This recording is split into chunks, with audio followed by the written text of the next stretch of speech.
And hello there, Peter Mansbridge here. You are just moments away from the latest episode of The Bridge. It's Hump Day, Wednesday. Bruce Anderson, Smoke, Mirrors, and the Truth coming right up.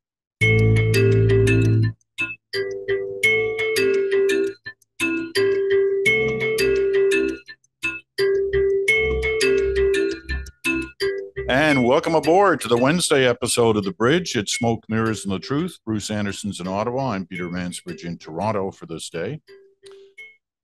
I'm not sure I've ever seen anything quite like it. What we witnessed over the last 5 or 6 days. That's a big statement because you've seen a lot. I have seen a lot. Actually, I have seen a lot. And I've seen a lot of things bigger than this, but they were outside of Parliament. In terms of inside Parliament, and in terms of a kind of international incident, because really that's what it's become, in terms of a huge embarrassment to the Canadian Parliament, clearly to the Speaker of Parliament, but to the government and to all members of Parliament. They all stood there. They all stood there clapping and smiling and pointing and waving. And then, of course, the truth came out. And everybody did a 180 and a backflip and called for ahead of the speaker, and they got it. But it hasn't stopped there. And there are a lot of people wondering what comes next. Like, how do you extract yourself from this mess, or do you just wait for it to blow over and a week from now, perhaps somebody will be talking about it? Maybe a couple of days from now, nobody will be talking about it. But having said all that, I go back to my opening line. I don't think I've ever seen anything quite like what we witnessed in the House, and the fallout from it. What about you? I don't know if it reaches that level of never seen anything as dramatic as that before for me. But obviously, it was a huge error. It was a mistake, and I guess that's part of why I say I don't know if I don't know if it's the kind of the most significant mistake, blunder, blow up that I've ever seen. In part because I think at the end of it all, the speaker made a mistake. I don't know the nature of the mistake that he made in the sense that he hasn't said how many invitations did he get? Did he know this fellow or his son? How did he decide that he was going to secure him a seat? Somebody must have been involved in making that choice. It wasn't just that, this fellow's son called and said, "Can I pick up a ticket?" And the answer was yes. There was more to it than that. We just haven't heard it, and maybe we never will. But it really was what happened after the mistake was made that became the real challenge, I think, for a lot of different players involved. Chief among them, the speaker, obviously, who never should have taken 4 days or however many days it was since the story emerged to resign. It was always obvious to me that was how that was going to end. It should have been obvious to him. By waiting as long as he did and having the parties, three of the parties anyway, the Liberals, the Bloc, and the NDP, all say that he should resign, he allowed himself to be put in another embarrassing situation where it no longer looked like it was his choice to resign as a matter of honor, but rather that there was no way for him to continue. Another mistake by Mr. Rhoda, who, by all accounts, I don't know him, is a decent man, but really screwed this up pretty severely. I think that the Conservatives are obviously trying to make more of this error stick to the Prime Minister and the Liberals. That's the way that politics works, and the Liberals gave him a little bit of opportunity to do that, but we can come to that. Yeah, it was pretty dramatic. But to your point about will we be talking about it in 2 or 3 days or 5 days, I don't think most Canadians will be. I think it's one of those things where people can look at it and say it was a monster screw up, and but there are other things going on in our lives. I think I tend to agree with you in terms of the longevity of this, but it's always going to be one of those things that sort of is hanging on the wall um, in the background. You know, Yep. the day the Nazi was allowed into the House of Commons and everybody clapped for him. You know, nobody's Yep. going to forget that. That'll always be No, there. I Just like agree. just like the waving of the Nazi flag at the convoy rally a year and a half ago. But this one is like this is brutal. Um, let me let me ask you about the embarrassment factor. Is it just the speaker's embarrassment? I mean, I tend to think it's they all should be embarrassed by what happened. They all everybody's just assumed that the facts were as stated by the speaker in the chair, and you know, I suppose that's understandable. But I mean, nobody really thought it through. You know, if he was fighting the Russians in Ukraine in the Second World War, there's only one side he could have been on. It wasn't the Allied side.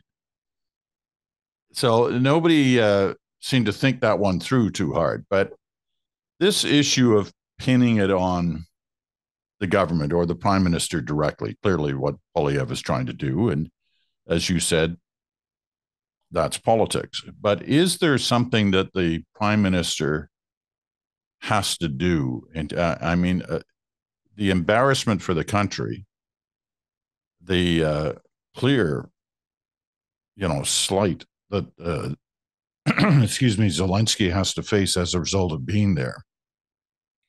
Is there something that Justin Trudeau has to say or do beyond what he's said or done already? I don't know has to, but probably should. I was surprised that, to my knowledge, anyway, he hasn't stood in the House and kind of addressed the various factors that broke down in this.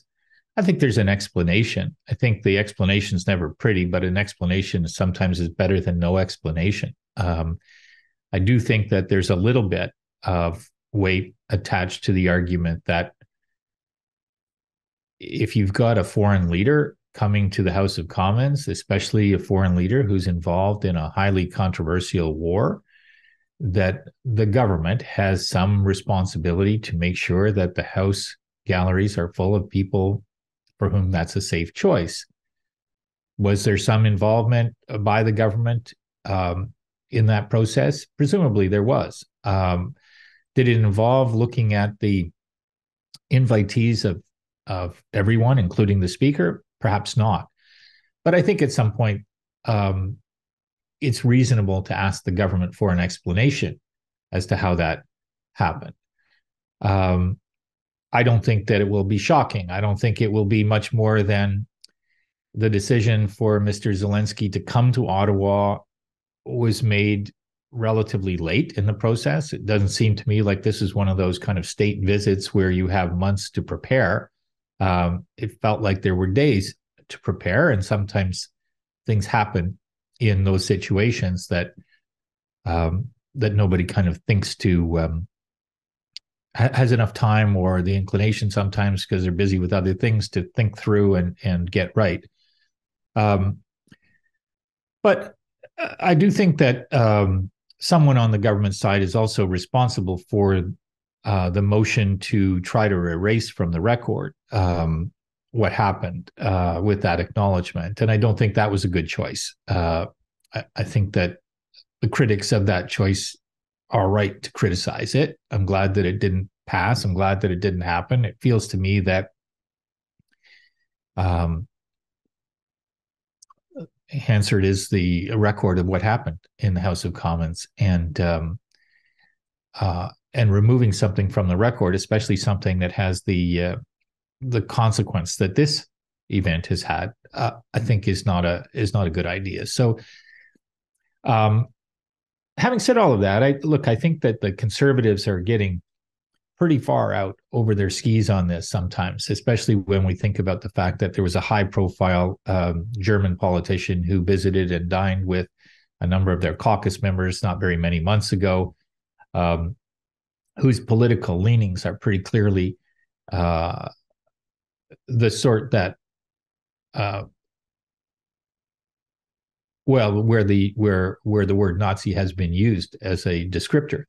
Um, so there are lots of reasons why I don't think this is going to persist very much beyond this week, perhaps.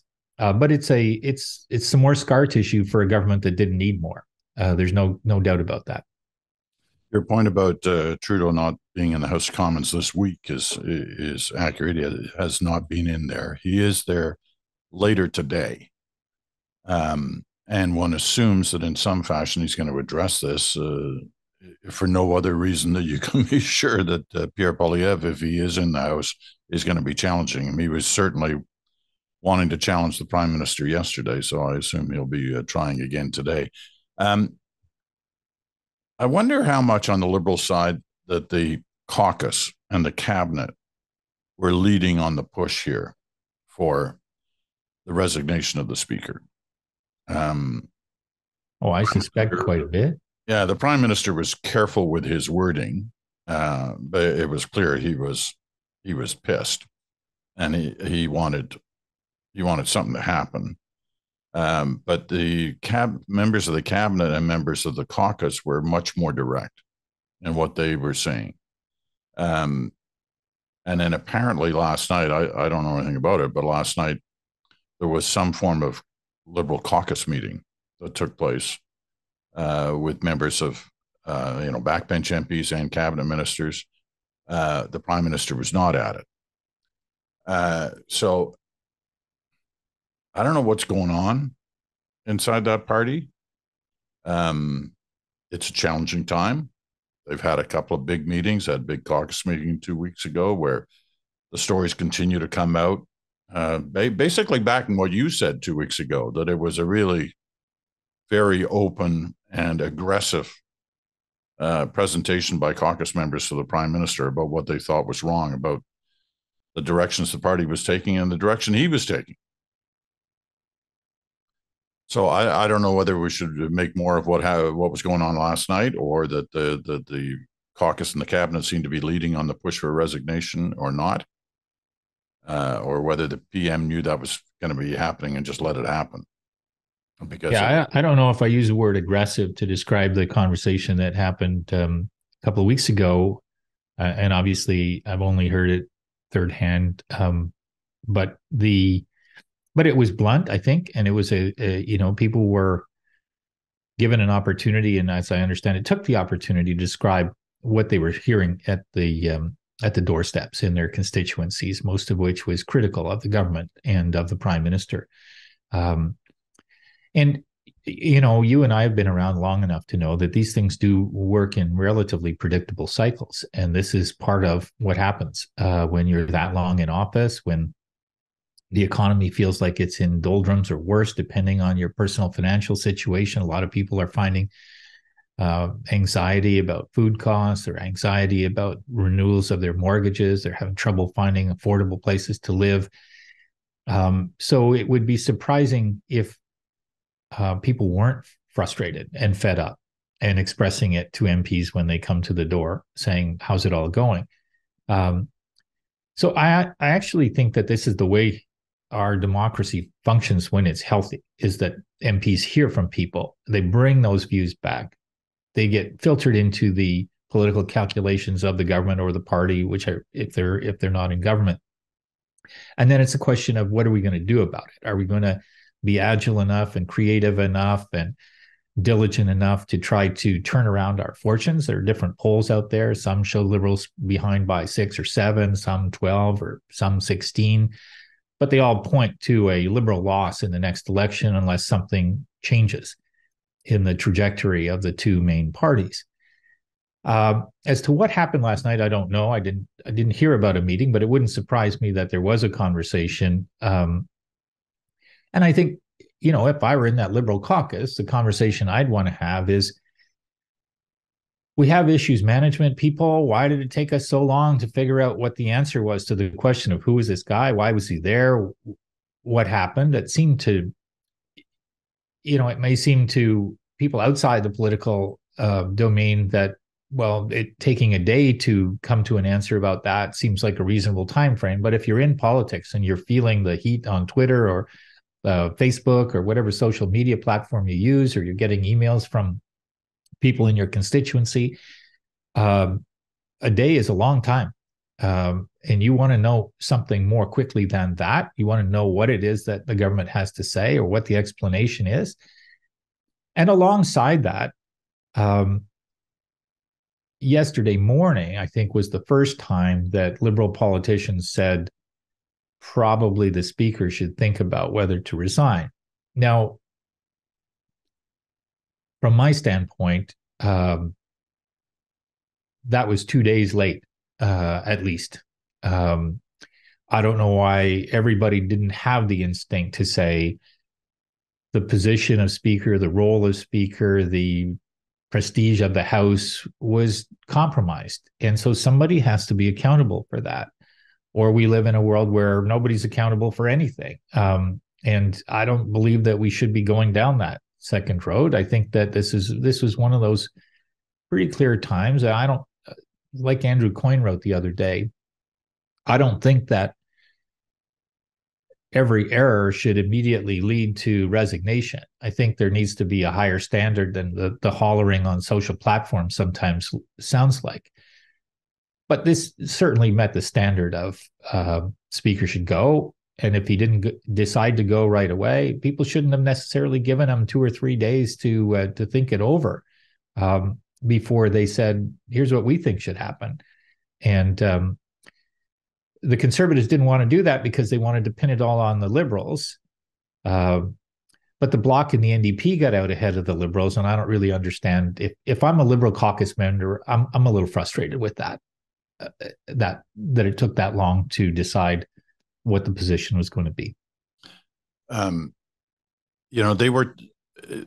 didn't suddenly decide yesterday morning. You're right, because a lot of them wrote it or quit, get out, like as of Monday, as soon as it started to break. But they weren't saying it publicly. They were whispering it. There were stories out by certainly Monday night that senior members of the Liberal caucus wanted them to quit, but they just weren't putting their name to it. By Tuesday morning, and this is why I guess I asked that question at the beginning, that they seem to be, and this has been kind of cleared, at least to me, to my thinking, that the caucus and some members of the cabinet have been out front of the prime minister's office on a number of issues. We debating the word aggressive. They have a much more aggressive tone, some of them towards the Conservative leader than had been evident before that caucus at the end of the summer. But that's what, the fact that they, by Tuesday morning, they were attaching their name to it. I think Melanie Joly was the first to come out as a senior cabinet minister, say he's got to go. And then others followed. And certainly members of the caucus followed. And, within hours, he was gone. And so that was what was behind my question, or my thinking, that we seem to be witnessing a situation. And as you said a little while ago, we've seen these kind of movies before play out in politics in our country, mm-hmm. both at the federal and provincial level, and you kind of know the direction these things are heading. But when you have a caucus and a cabinet that's seemingly a step ahead of the prime minister's office on some of the strategic moves, whether by accident or whether it's deliberate, or whether it's with the knowledge of the PMO, I don't know. But that's what it looks like. Yeah, the most common frustration, I think, for people on the government side has tended to be that everything is very centralized. That's a very common, I don't remember a government where that wasn't a criticism, but the combination of centralization of power and decisions taking longer to be made, a sense that there isn't enough flow of information back and forth in a timely enough fashion. These normal frustrations seem to me to be at a higher level, in part because I think it's a PMO that's kind of reduced in size, hasn't replaced a number of key people over time, and has a degree of distance between itself and the caucus that is usually a mistake when it happens. It usually creates more friction than a leader needs. And leaders sometimes have made special efforts to try to overcome that natural tendency for distance to grow between their office and caucus. And I think it's reasonable to say that I don't think Justin Trudeau has put that much effort into keeping his caucus close emotionally. So there are those factors there. And so when you also move through what most MPs will think is the last shuffle before the next election, the whole question of who's my boss and who do I care about the most, who do I care about pleasing the most, or whose opinion do I care about the most, changes a little bit. Before that shuffle, to some significant degree, it's still, I care about pleasing the prime minister. I want him to see me doing a good job. Get 10, 12, 16 points behind and that last shuffle behind you. And all of a sudden, there's a whole bunch of MPs for whom I might lose my seat, becomes a bigger part of the calculation. And being really attentive to those pressures sort of moves up the hierarchy of priorities. And I think there's a little bit of that going on. And so you've got MPs who want to talk about what it's going to take for them to win their seats again, what it's going to take for Liberals to win another election. And I don't think that after the weekend that we had, or the week before that, that they're feeling more confident that that their party is kind of pursuing a strategy that's perfectly fit for winning another election yet. I like your point about the centralization of power within the Prime Minister's office and how this goes back a long way. You know, I'm currently reading the John Ibbotson's new book on the Pearson Diefenbaker years. It's called The Duel. I'm not sure if it's actually out yet. They sent me an advance copy, and it's really interesting. There's a lot of great little anecdotes in it. But he talks about when Diefenbaker defeated Saint-Laurent in 57. Surprising victory. People didn't expect it, and he suddenly won, and he had a minority government.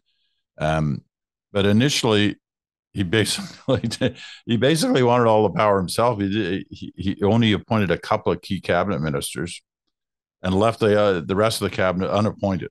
And off he went to an international conference. I think it was a Commonwealth conference, where he assumed the role of the foreign minister as well. He hadn't appointed one. And he got a briefing from Pearson, who was the outgoing foreign minister in the Saint-Laurent government, and eventually would, be the big contender against Diefenbaker in the decade ahead. But that Pearson said to him, no, you can't do this. You really need a foreign minister. And Diefenbaker said, well, eventually I'll get one, but I'm going to do this one myself. I want to do this. That was a classic case of centralizing the power. But it has been a constant, and it seems to have got more and more an issue through successive governments, even as people like Justin Trudeau swore coming in that they weren't going to do that. But then it just seems to happen, and that office and the people in that office have more and more power than even the governments before them. Well, I think the other thing it's more true today, perhaps, than it was in the past, is that there's a very strong instinct to avoid errors. And, I think that in the center, as people refer to it in politics, you have confidence in your team to the extent that you're saying, go everybody do your things. And we have confidence that it's, you're going to make good decisions, and they're going to accrue credit to the government, and they're going to accomplish the things that are in your mandate letters and that sort of thing. So that's one setting, which comes with knowing that there will be some things that screw up, but that it's better to err on the side of let 1,000 ships sail than it is to keep them all in the harbor and decide which one is going to go out on what particular moment, and you've evaluated all of the risks of something going wrong and that you've tried to mitigate those risks. That's kind of the other setting. And I think right now the government's got a management challenge in that sense of it probably can't win another election unless more of its senior, in particular, its senior ministers are scoring more goals and are free to kind of, play the way that they can play. But the event of the last weekend will reinforce that instinct to maybe overmanage for risk avoidance. What could go wrong? Let's check everything. Let's make sure that we're not setting ourselves up for some other thing that go bump in the night. I don't suggest for a minute that it's easy. I think the people doing these jobs work extraordinarily hard, and almost all of them have really good judgment. It's a part of the job, though, that it wears on you, that it consumes your life, that it consumes incredible amounts of mental energy, that it seems kind of thankless most of the time. And on top of all of that, people are human. Mistakes do get made. And the social media environment that we live in is pretty unforgiving about mistakes. And the kinds of things that are said when people make mistakes are more trenchant, more poisonous sometimes than they might have been at different times in the past. Now, whenever I say something like that, it's a good thing my wife doesn't listen to this podcast, because she tends to say, well, people used to say some pretty nasty things about each other a long time ago. And I'm sure that's right. But yesterday was a good example, Peter, of, there was a Conservative MP who said that she thought that the Liberal House Leader was a disgrace. That's unparliamentary language. And so the Speaker got up and said, I'm going to have to take a look at the record, because that might have been unparliamentary language. Now, you and I can look at that and go, well, that's the way that speakers normally say that, even though it was very clear. And the MP in question stood up and said it again. So there wasn't really a need for, let's go and look at the game tape like they do in football. Let's get in that tent and see if a foul occurred. The foul occurred. And where am I going? I'm going, well, the degree of friction and the nature of the friction and the things that people say to each other in the House just keeps on kind of going in a direction. And longtime observers, you will have probably noticed this in some of the comments on social media in the last little while, are saying it's pretty bad right now. And I don't think it's a good thing for people to race to the ugliest ways in which they can characterize each other. I think they should be as critical as they want to be, but stay within some lines is where I come from on this, on both sides. And the House rules need updating of it. I mean, they're like prehistoric, some of the rules. Like, you're not allowed to say whether somebody's in the House or not. Like, no, you're not allowed to say they're not in the House. So a number of times yesterday, the Speaker... There's a reason for that, though. Well, yeah, but really, come on. It's on television. They can see whether somebody's there or not. I mean, it's ridiculous. Anyway, there's a reason that relates to all parties having agreed at one point, I guess, that was a thing. Sure, that was in 1612. I know. I think it was, look, I don't want to defend it. I think that the Prime Minister, it would have been better for the Prime Minister to have been there. Oh, yeah.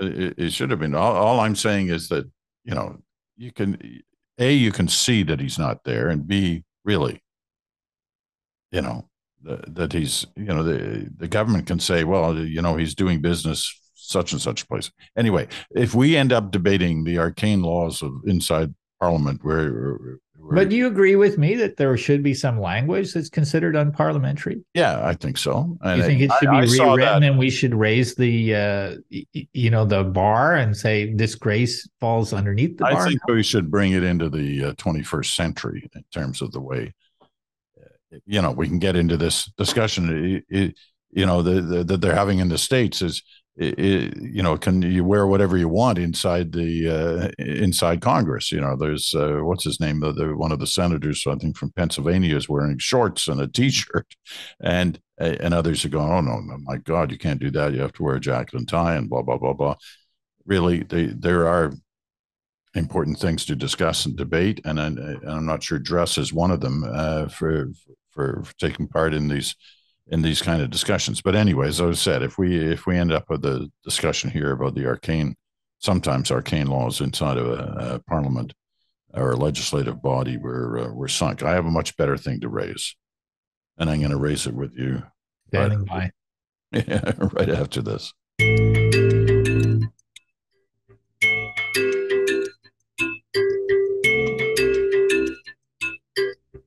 And welcome back. You're listening to The Bridge, the Wednesday edition, Smoke, Mirrors, and the Truth with Bruce Anderson. Bruce is in Ottawa. I'm Peter Mansbridge in Toronto. You're listening on Sirius XM, Channel 167, Canada Talks, or on your favorite podcast platform, or you're watching us on our YouTube channel, where the numbers rose dramatically last week as we were discussing the last week's scandal, the Canada versus India scandal. And I'm pretty sure the numbers rose dramatically because word got around in India that we were discussing this, and there were a lot of notes on our YouTube channel, comments, and they weren't very flattering. Some of them were using unparliamentary language to describe the discussions we were having. Despite your warning, I remember you gave people like we don't need to read those comment last week. I don't mind reading ones that they're constructive in their criticism. It's just like the wacko ones that turn out every once in a while. Anyway, if you are watching on our YouTube channel right now, you're seeing that Bruce is wearing a dramatically, very, very nice looking sweater. And the reason I point it out is because it's from a golf course that the both of us like to play at and are members of in Scotland, called the Brora Golf Course, and it's north of Dornoch. It's up in the Highlands, and it's a great course. It's a challenging course, but one of the things it's known for is that in Scotland there's the free to roam laws, and that applies not just to people but to cows and sheep, and they're all they're all over the Brora Golf Course. Which can make shots quite challenging to end up, dropping it just between the cows and the sheep near the green, which is encircled with barbed wire. But nobody does it better than Bruce. He's such an excellent golfer these days. He has a whole new swing and new attitude, and he's just shooting the lights out. It's not barbed wire, though. Remember, it's electric wire around the greens so that the sheep and the cattle get a little tiny shock. And right. Every once in a while, you and I will, if we bump up against it. But it's a fun place for sure. So is that more humane than barbed wire? I think it might be, yeah. Okay. Well, my question that I wanted to get to here in our last segment is not about golf or cows or sheep or barbed wire or electrified wire. It's about the other area that you know well, and that's polling. I'm sure you saw last weekend 2 polls that came out in the United States on Sunday, or part of the morning shows on Sunday.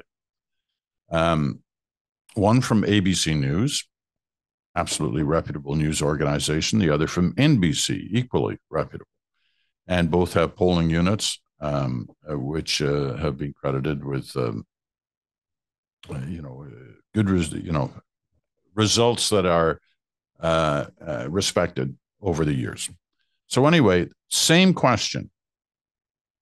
And it's basically head on hand, Biden versus Trump, who's ahead at this point. Taken at the same time, I think relatively similar in size of poll. So margin of error basically the same.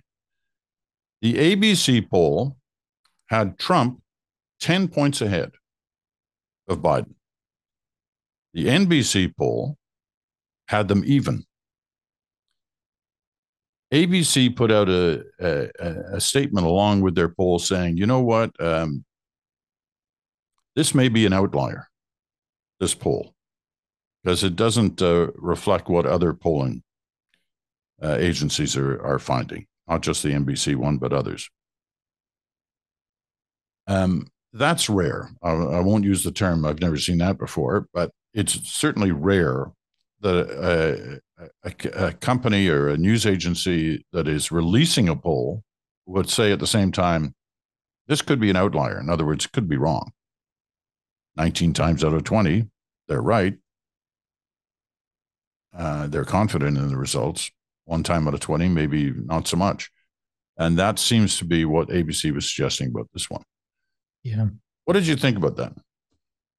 Well, I saw as I was scrolling a little bit this morning, I saw a piece that I meant to read later today that was a kind of a latest piece of analysis about outlier polls. So I'm going to read that, but it's not going to inform my answer right now because I haven't read it yet. But don't let that stop you.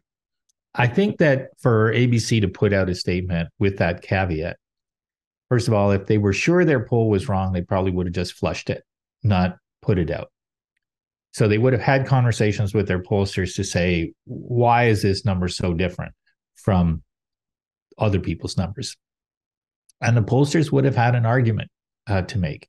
Now, whether the argument is that they believed in their methodology to be capable of gathering a more representative sample, or whether their methodology included what some American pollsters do as a matter of course, which is an estimate of what likely voters are going to do. We tend not to report that in the same way in Canada, right? We look at adults 18 and older and we say, this is what it looks like. In the United States, a lot of polling is reported.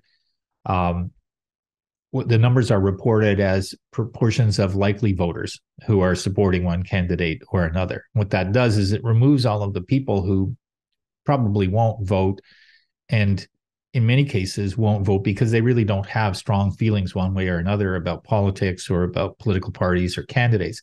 So I don't know in the difference between NBC and ABC if there was a methodological difference there, but I'm going to look into it now that you've sprung it on me this morning. And I'm going to also find that piece, and maybe you and I can post it so listeners and viewers can consume it. In the way that our polls are used as we get closer to an election, pollsters generally do make some allowances in their reporting for likely voters. And when they're trying to predict seats, which, as you know, I've never been really a big fan of, they do apply some weights associated with who's more likely to turn out and who's not to produce their seat projection models. But that's not what we're talking about right now. What we're really talking about now is two samples that might have been gathered differently, that might have had different makeups, that might have used different methodologies as it relates to likely voters or voters in general. And I wish I had the answer to your question, but I'm going to look into it. Well, it underlines the fact that we don't, at least recently, we don't agree as to what we're going to talk about. We just sort of start talking. We start talking. Sometimes it's obvious. Obviously, we were going to talk about the speaker. I'm glad we're talking about it because, as you know, I like to pay a lot of attention to the American election. I don't think we've seen a poll that shows Biden with a significant lead, and I think that it's causing a lot of consternation among Democrats. Donald Trump had another legal setback last night, massive potential legal setback. Also, but I saw another poll out this morning that shows among the Republican voter pool compared to the other people who are running for the nomination, he's miles ahead. This does not dent his popularity with that group. You know, there's a Republican debate tonight with 7 of the contenders for the nomination, but the lead contender, the one, as you say, who's miles ahead, Donald Trump, is not there. He just sort of blown them off, and he like gets away with it. You know, the debates are organized by the party itself. And they say, no, it's okay. He doesn't have to come. Well, really? You know, like, it just seems to me bizarre. I can understand why he wouldn't want to come. If he can get away with it, it kind of makes sense in a rotten way. I mean, in the sense that if you're not up for the competition, or you don't believe that politics should have a competition for the nomination, um, then I guess you don't go. But it's one piece of dozens of things that lead people to the conclusion that he doesn't really believe in the Constitution. This isn't a constitutional matter, but he doesn't believe in any of the norms that have prevailed in politics for a long period of time. And he gets away with, unlike anybody ever has before that I can recall, he gets away with ignoring those norms because people see something in him that they value. And maybe one of those things is that he thumbs his nose at convention. Um, and they like that. The Yeah, rest of us find it like worrying. yeah. But it kind of goes beyond that. Sort of debates are supposed to be there so different people who are vying for the job can explain what their positions are on the policies and the positions and the issues that confront Americans in this case right now. Like, what would you do with this or that or whatever the issue may be? He doesn't answer any of those questions. All he talks about is what he wants to talk about, that he was cheated, that he's there for retribution, that he wants to execute the former chairman Chief, of the Joint Chiefs of yeah. Staff. I mean, like, we have no idea what his position is on major issues that confront the country. This drives Trump supporters in this country nuts, and there are some who write, letters into the program here, whining and moaning about what we say about Trump, who now is a convicted fraudster, right? The judge in a civil court yesterday said we don't even need a trial beyond what the witnesses have put forward here already. It's a fraud, what he's been doing in terms of his business. And he could end up, as you said, he could end up losing everything, including his condo, Trump Tower. We'll see where that one ends up. Anyway, I just find it amazing that the party itself is sort of saying, oh, no, that's fine. He doesn't have to be here. We'll have all these nobodies debate instead. Yeah, he's got them all cowed. They're all worried about retribution. They're all worried that